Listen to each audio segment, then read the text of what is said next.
Don Tomás Elejalde, porque uno le dice don a las personas que generan ese respeto, esa credibilidad y por supuesto las canas que lo diferencian de muchos de nosotros como un señor gerente que lleva al cargo desde hace mucho rato y le ha tocado voltear las maduras y todo con el Metro de Medellín. Gerente, qué rico tenerlo en Teleantioquia, que usted sabe, uno de los programas más queridos de la televisión antioqueña. Bienvenido a Teleantioquia. Oh, Juan Carlos, muchas gracias por ese recibimiento. Andrea, un saludo muy especial y a todas las personas que nos ven a esta hora. Mucho que contar del metro, muchas noticias, lo que ha pasado, lo que viene, la situación económica, pero hablemos de cosas nuevas y buenas, la accesibilidad.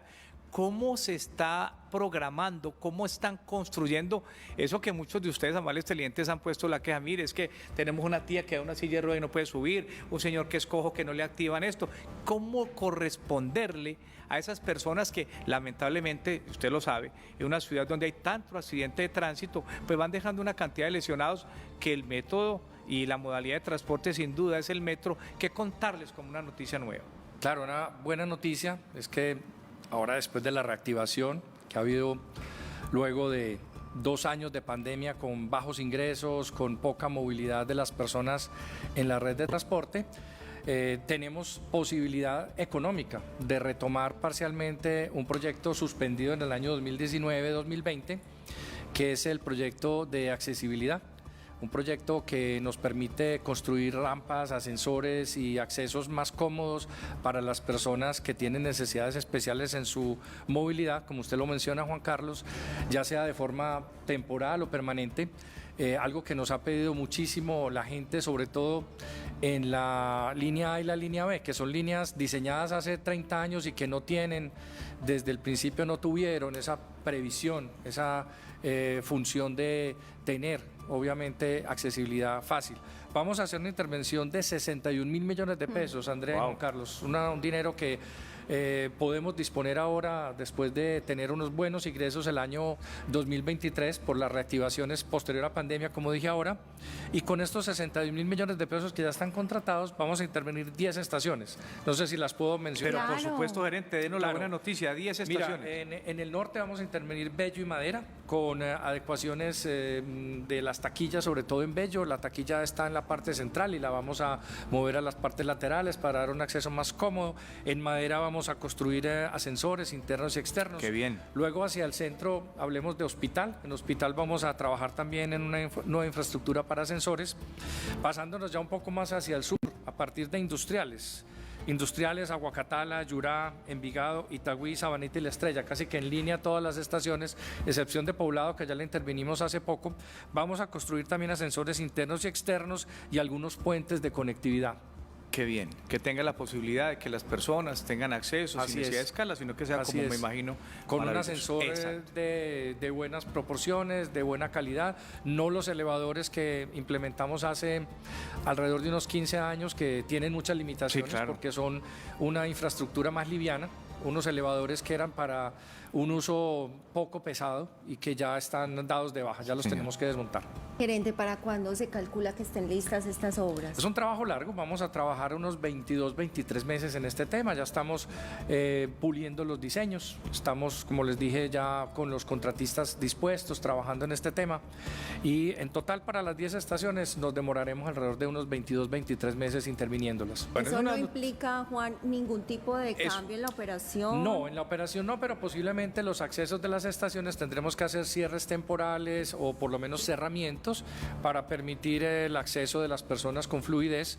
Esto pues ya será específico en cada estación, pero no tenemos previsto hacer un cierre total.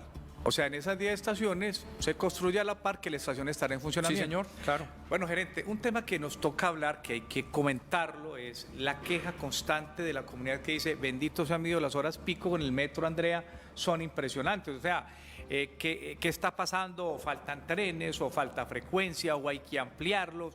¿O qué hay que hacer, gerente? Porque es que ya no caemos en el metro en las horas pico.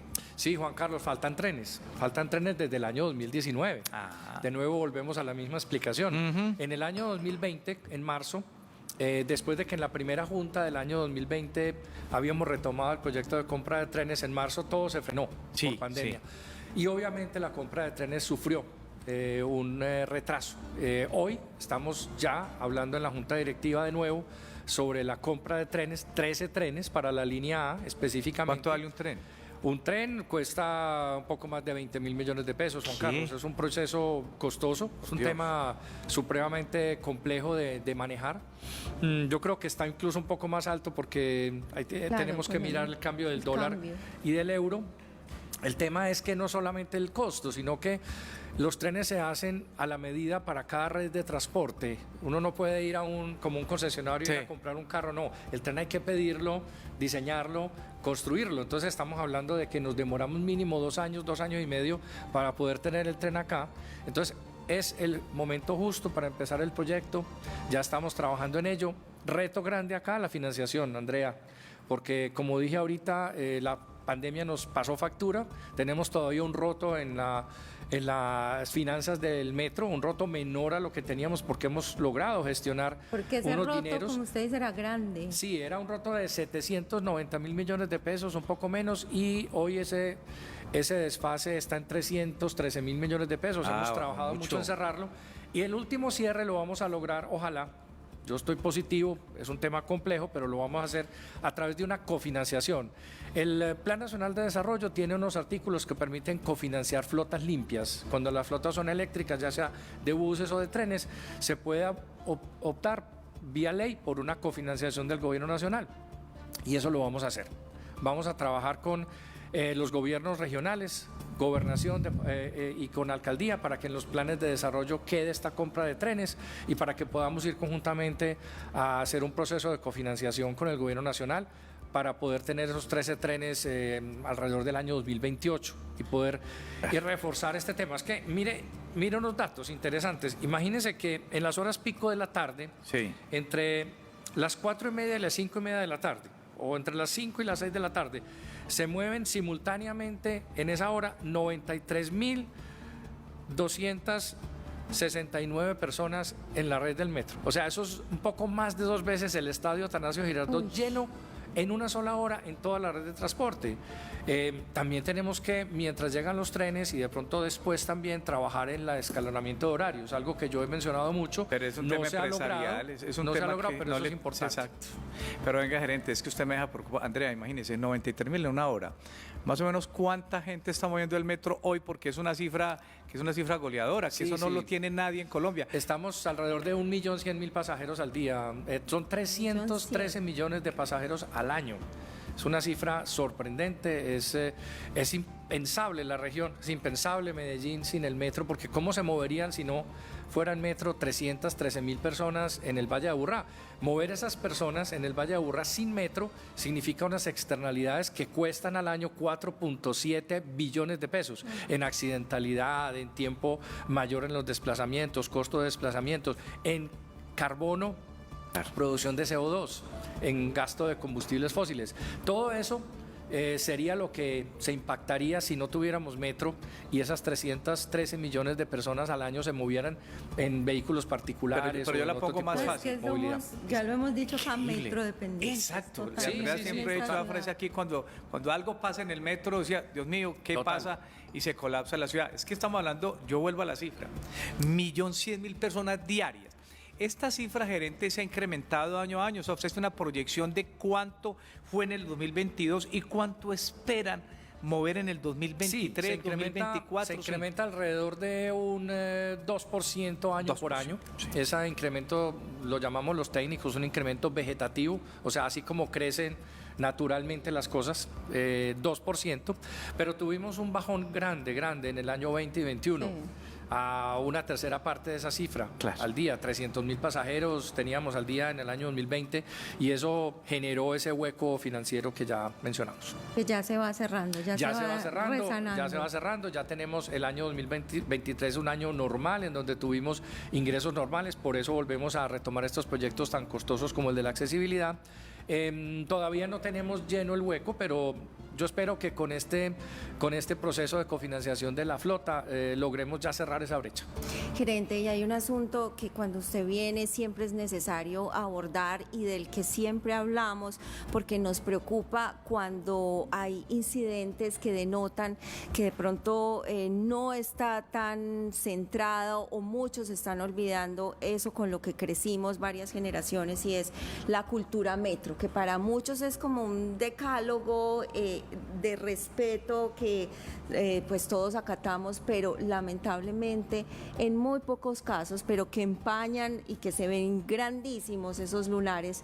Y es importante claro. que se note, es importante que se note para que seamos conscientes de lo importante que sería cotidiano. Claro.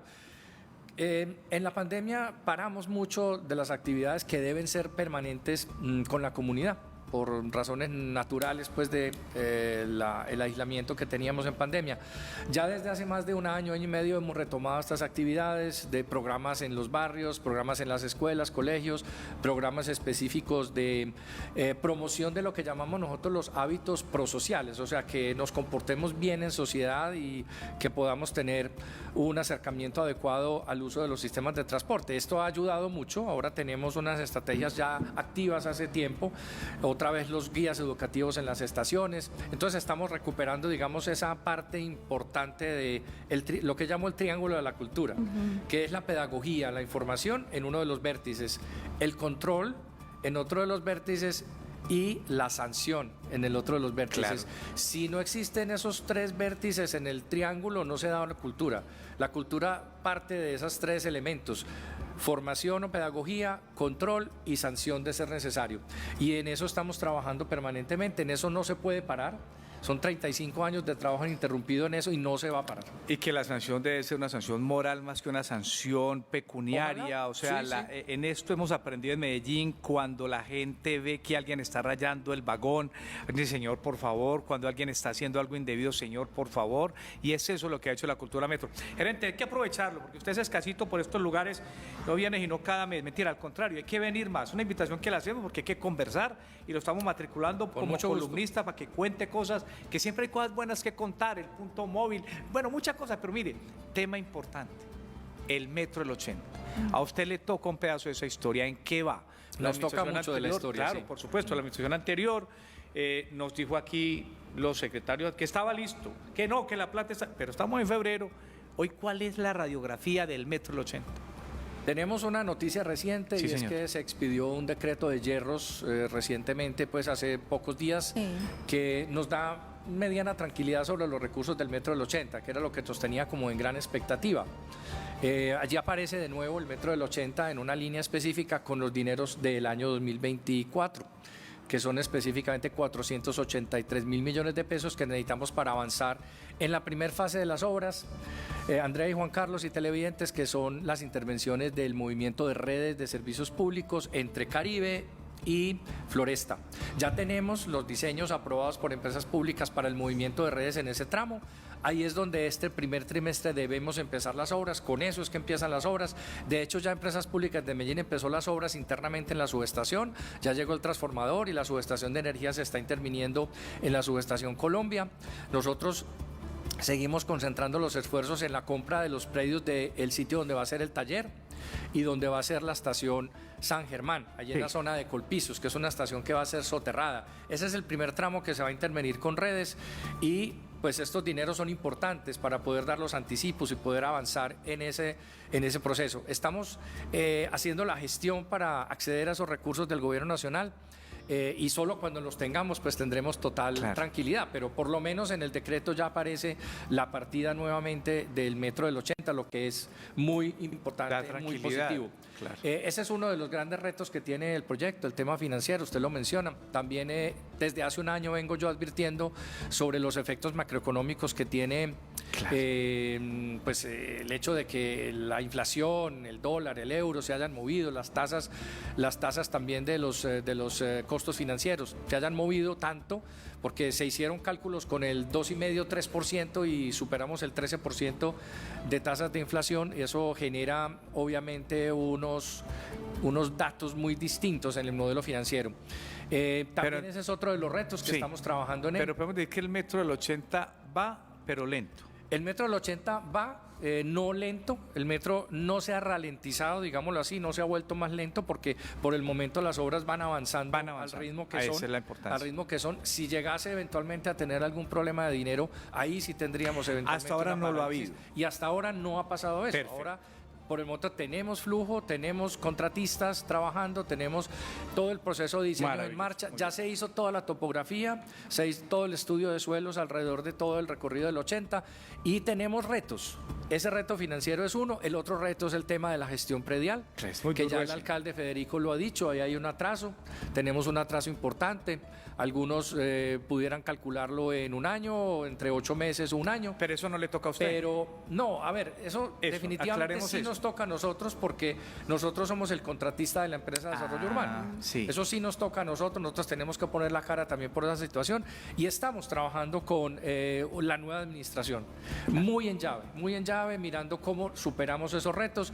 Tenemos ahí unas buenas estrategias para que la obra no se pare, para que las fechas se puedan cumplir y para que la empresa de desarrollo urbano, la EDU, pueda resolver los problemas.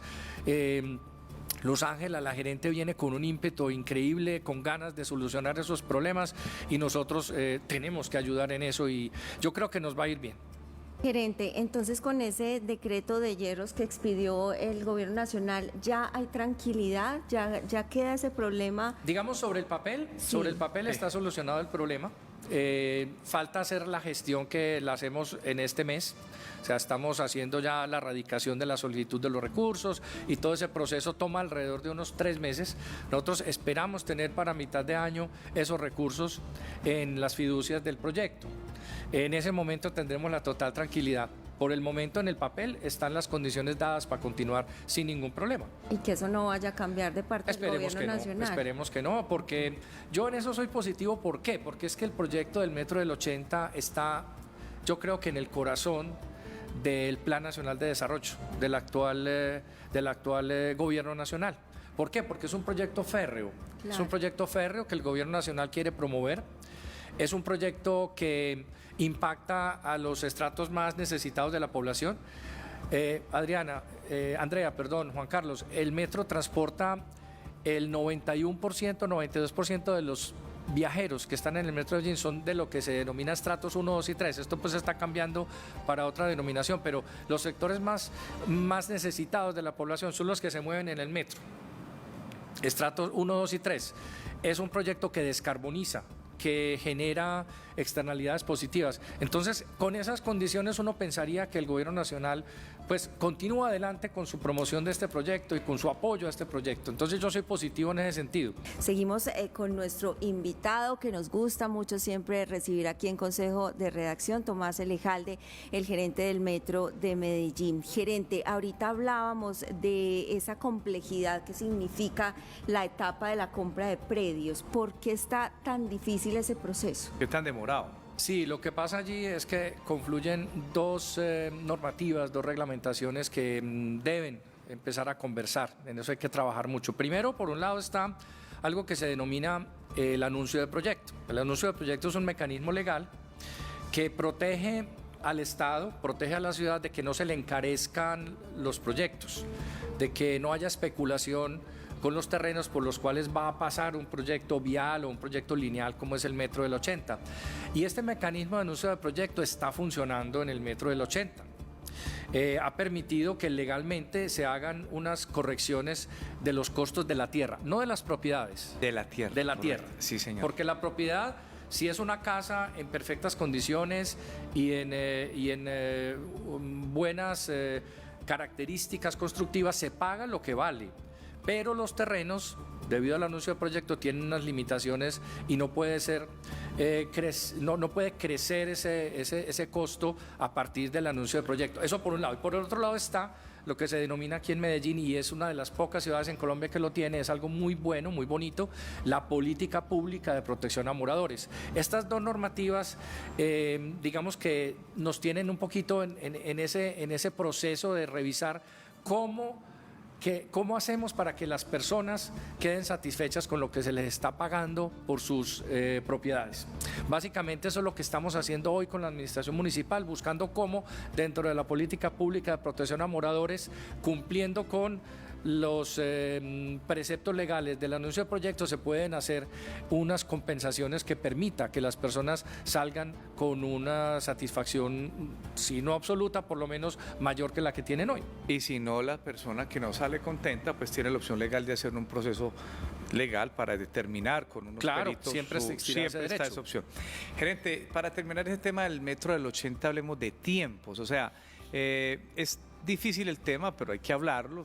Esto va a trascender esta administración también. Es decir, el metro del 80 no se va a acabar en la alcaldía de Fico. Fico no le va a tocar estrenar. Eso va a ser un tema que hay que contar también, que el tiempo va a pasar en ese proyecto. Sí, porque los tiempos Sí. del proyecto están para Largo. que se terminen las obras y se empiecen las pruebas al finales del año 2028. 2028, anotemos esa fecha. Y esperaríamos entonces que en el primer trimestre del año 2029 pudieran empezar ya como las operaciones parciales o totales del corredor de la 80. 5 Esos años son faltan. los tiempos. 5 años. Esos son los 5 tiempos. añitos. Sí, señor. Qué bueno que ese sueño va tomando forma, gerente. Mire, muchos comentarios. Usted es muy taquillero por acá en este programa. Sandra Milena García nos dice, la migración fue lo que trajo que la cultura se viera afectada. No se respeta, no se quiere lo que no se conoce. Eso ustedes han detectado pero que en así eso, es. pero en eso también trabajamos. Uno tiene que reconocer también Pero sí es verdad. las dificultades que genera que llegue población migrante a la ciudad, que no conocen la ciudad, que no conocen cómo funcionan las infraestructuras de la ciudad. Y que la verdad no acoger- sienten el amor que sentimos todos por el metro. Claro, pero yo decía ahorita que la cultura se compone de 3 elementos: la formación, el control y la sanción. Primero tenemos que darle la oportunidad a esas personas que llegan a la ciudad y formarlas. Y eso hemos venido haciendo. Nosotros hemos hablado con USAID y con otras fundaciones y hemos reunido a la población migrante para hacerle también un proceso de formación e información sobre la convivencia sana en los medios de transporte. Y yo creo que ha funcionado, porque es que muchas personas que llegan a la ciudad no conocen cómo funciona un sistema de transporte tipo metro y por eso se presentaban situaciones como que se querían bajar a la vía, arriesgando su integridad y el servicio. Y estos comportamientos, pues hay que, antes de controlarlos y sancionarlos, pues yo creo que hay que también informarlos, hay que dar la oportunidad a la gente. Lo hemos hecho y hasta el momento con éxito, han bajado mucho esas incidencias. Ahora tenemos que trabajarle también en otro tipo de normas, como por ejemplo el ceder el puesto, el dejar salir antes de entrar, normas tan normales para nosotros, tan comunes para nosotros, pero que las personas que llegan de otras latitudes tienen que todavía asimilar. Vamos a Gerente, hacer... espéreme Sí, un segundito, tranquila. Juan, ¿cómo están haciendo ese proceso de dar a conocer la cultura metro? Usted ahorita, fuera de cámaras, nos comentaba unos encuentros muy importantes. Claro, nosotros vamos a los gremios, por ejemplo, de construcción. Les pedimos que nos reúnan a los empleados del gremio de construcción, que en una mayoría importante vienen siendo migrantes.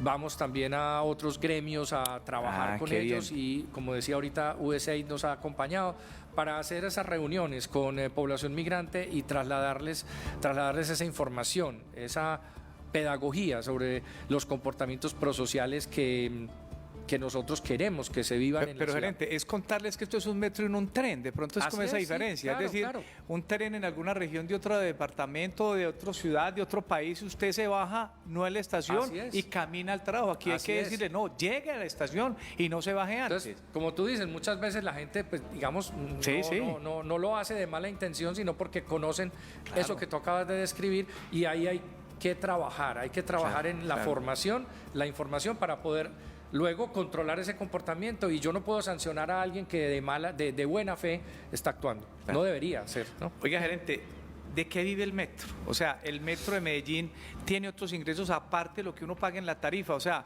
hemos visto que ustedes exitosamente están en Ecuador operando eso, ahí nos entra una platica.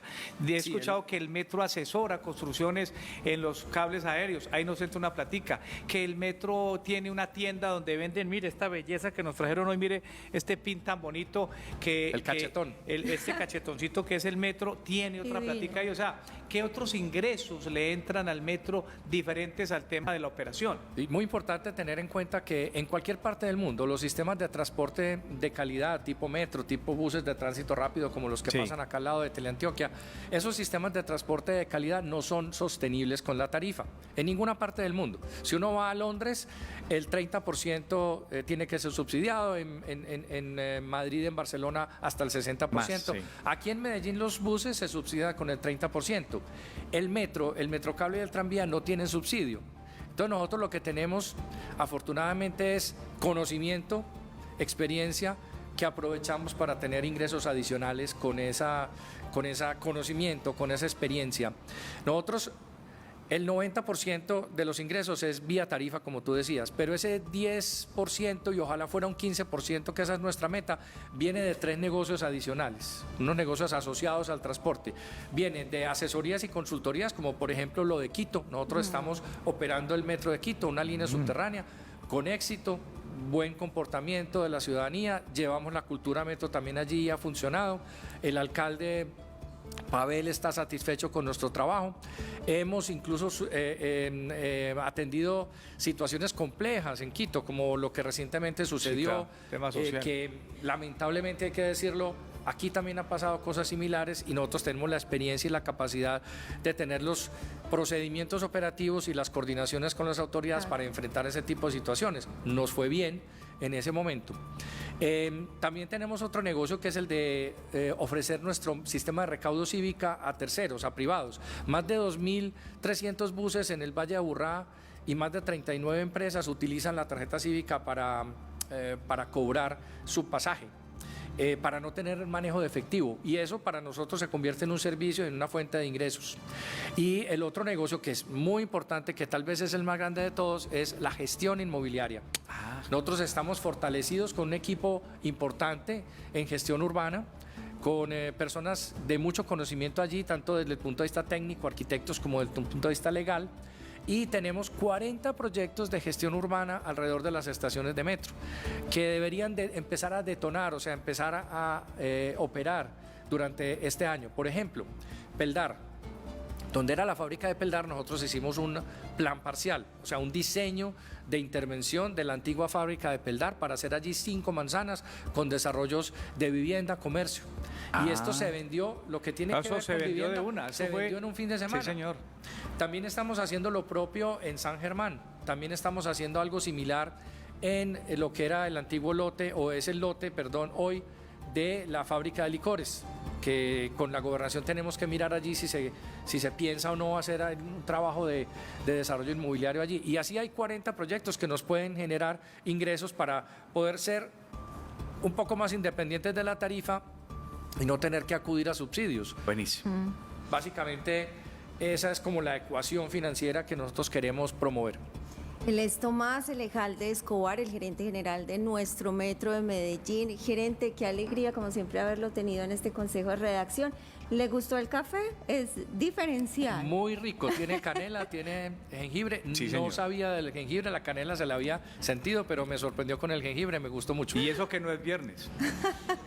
Y eso que no es viernes porque tiene otra cosa el viernes. Sí, el ¿no? viernes le echamos caléndula. Normal. Pero bueno, gerente. Gerente, muchísimas gracias. Estaremos entonces, como siempre, muy atentos a todo lo que suceda con nuestro metro de Medellín y, por supuesto, usted siempre invitado a este consejo de redacción. 7 Muchas gracias, de la Andrea. mañana, Siempre, 15 minutos. Vamos a hacer una pausa, pero tenemos mucho más aquí en nuestro consejo de redacción. Quédense con nosotros. El lugar donde nací. Mil gracias.